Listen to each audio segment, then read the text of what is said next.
بسم اللہ الرحمن الرحیم۔ شروع کرتا ہوں اللہ کے نام سے جو بڑا مہربان نہایت رحم والا ہے۔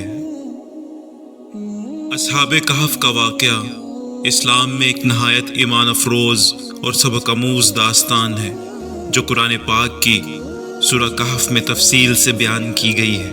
یہ واقعہ صبر، استقامت اور اللہ پر بھروسے کی عظیم مثال ہے۔ اصحاب کہف وہ چند مومن نوجوان تھے جنہوں نے ایک ظالم بادشاہ کے دور میں حق کا علم بلند کیا اور اللہ کی طرف رجوع کرتے ہوئے اپنے ایمان کو بچانے کے لیے غار میں پناہ لی۔ اللہ تعالیٰ نے ان کی مدد کی اور انہیں 309 سال تک غار میں سلا دیا۔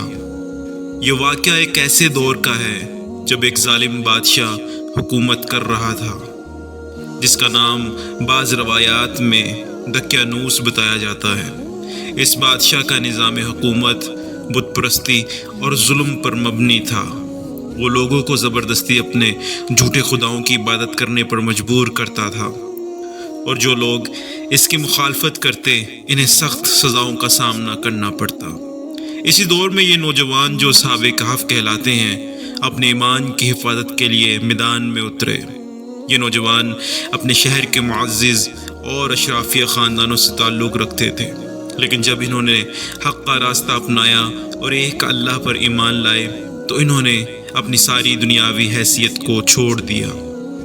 یہ نوجوان دراصل اللہ کے سچے اور مخلص بندے تھے جنہوں نے اس ظالم بادشاہ کی غیر اسلامی حکومت کو ٹھکرا دیا اور توحید کا علم بلند کیا۔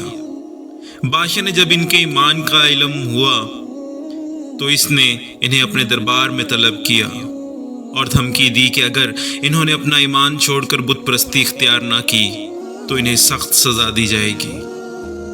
اصحاب کہف نے اپنے ایمان کو بچانے کے لیے شہر چھوڑنے کا فیصلہ کیا۔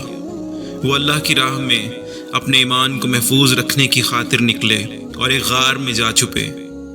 یہ غار کسی پہاڑ کے دامن میں واقع تھی اور اللہ نے ان کی رہنمائی کی تھی کہ وہ وہاں پناہ لیں۔ جب یہ نوجوان غار میں پہنچے تو انہوں نے اللہ تعالیٰ سے دعا کی، اے ہمارے رب، ہمیں اپنی طرف سے رحمت عطا فرما اور ہمارے معاملے میں درست راہ کی رہنمائی فرما۔ اللہ تعالیٰ نے ان کی دعا قبول فرمائی اور ایک معجزہ پیش آیا۔ اللہ نے ان نوجوانوں پر نیند طاری کر دی اور انہیں 309 سال تک غار میں سلا دیا۔ اس دوران اللہ تعالیٰ نے ان کی جسمانی حالت کو محفوظ رکھا۔ قرآن مجید میں بیان کیا گیا ہے کہ اللہ تعالیٰ نے ان کی نیند کے دوران ان کے جسموں کو دائیں اور بائیں کروٹ دی تاکہ ان کا جسم بوسیدہ نہ ہو جائے۔ ان کی نیند ایسی تھی کہ باہر سے دیکھنے والے کو وہ زندہ لگتے تھے، حالانکہ وہ گہری نیند میں تھے۔ قرآن مجید میں ان کے غار کے بارے میں بھی بتایا گیا ہے کہ غار کا منہ مشرق و مغرب کی طرف تھا، جس سے سورج کی روشنی براہ راست ان پر نہیں پڑتی تھی بلکہ ہلکی روشنی ان کے جسموں تک پہنچتی تھی۔ اللہ تعالیٰ نے ان کے لیے ایسی خصوصی تدابیر اختیار کی کہ کوئی شخص اس غار کے قریب جانے کی ہمت نہیں کرتا تھا، اور آپ دیکھتے تو خیال کرتے کہ وہ جاگ رہے ہیں، حالانکہ وہ سوئے ہوئے تھے، اور ہم انہیں دائیں اور بائیں کروٹ دلواتے رہتے تھے، اور ان کا کتا غار کے دہانوں پر دونوں ہاتھ پھیلائے ہوئے تھا۔ سورۃ کہف آیت 18۔ اللہ کے حکم سے 309 سال بعد وہ نوجوان بیدار ہوئے۔ جب وہ جاگے تو انہیں ایسا محسوس ہوا کہ وہ صرف ایک دن یا کچھ گھنٹے سوئے ہوں۔ انہوں نے آپس میں بات چیت کی اور اپنے ساتھیوں سے کہا کہ وہ شہر جا کر کچھ کھانے پینے کا سامان لے آئیں تاکہ ان کی بھوک مٹ سکے۔ ایک ساتھی جب شہر گیا تو اس نے دیکھا کہ حالات بالکل بدل چکے ہیں۔ جہاں پہلے بت پرستی عام تھی، اب لوگ اللہ کی عبادت کرتے تھے اور ظالم بادشاہ کا دور ختم ہو چکا تھا۔ وہ نوجوان جب شہر پہنچا تو لوگوں نے اس کے لباس اور سکے دیکھ کر حیرانی کا اظہار کیا، کیونکہ وہ سکے 300 سال پہلے کے زمانے کے تھے۔ جب اس نے لوگوں کو اپنے واقعے کے بارے میں بتایا تو لوگ حیران رہ گئے اور اللہ کی قدرت پر ایمان لے آئے۔ یہ واقعہ ایک معجزہ بن گیا اور لوگ اللہ کی عظمت اور قدرت کو سمجھنے لگے۔ جب لوگوں کو اصحاب کہف کی حقیقت کا علم ہوا تو انہوں نے ان کا احترام کیا اور ان کے ساتھ غار تک آئے۔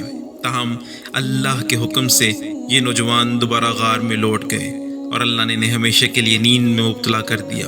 اس واقعے کے بعد لوگوں نے اس غار کو ایک نشان عبرت اور برکت کی جگہ بنا دیا۔ اصحاب کہف کا واقعہ سورہ کہف میں بیان ہوا ہے، جو قرآن مجید کی 18ویں سورت ہے۔ یہ سورت مومنین کو صبر، استقامت اور اللہ پر توکل کا درس دیتی ہے۔ اللہ تعالیٰ نے اس واقعے کو ایک بڑی نشانی اور عبرت کے طور پر پیش کیا ہے تاکہ لوگ اس سے نصیحت حاصل کر سکیں۔ کیا تم نے سمجھا کہ کہف اور رقیم والے ہماری حیرت انگیز نشانیوں میں سے تھے؟ سورۃ کہف آیت 9۔ اس واقعے کا ذکر مختلف احادیث میں بھی آتا ہے۔ حضرت محمد صلی اللہ علیہ وآلہ وسلم نے بھی اصحاب کہف کے واقعے کو ایک اہم سبق کے طور پر بیان کیا ہے اور اس کو قیامت کی نشانیوں میں سے ایک نشانی قرار دیا ہے۔ اصحاب کہف کا یہ واقعہ ہمیں ایمان کی پختگی، اللہ پر کامل بھروسہ اور دنیاوی مشکلات کے باوجود دین حق پر قائم رہنے کا درس دیتا ہے۔ یہ واقعہ اس بات کی یاد دہانی کراتا ہے کہ جب انسان اللہ کی راہ میں قربانی دیتا ہے تو اللہ بھی اس کی مدد کرتا ہے اور اسے ایسی جگہ سے سہارا دیتا ہے جہاں سے وہ سوچ بھی نہیں سکتا۔ یہ واقعہ ہمیں بتاتا ہے کہ اللہ تعالیٰ اپنے مخلص بندوں کی حفاظت کرتا ہے اور انہیں کبھی اکیلا نہیں چھوڑتا، چاہے حالات کتنے بھی ناموافق کیوں نہ ہوں۔ یہ داستان قیامت کے دن کی یاد دہانی بھی ہے، جہاں اللہ تعالیٰ مردوں کو زندہ کرے گا اور ہر شخص کو اس کے اعمال کے مطابق جزا یا سزا ملے گی۔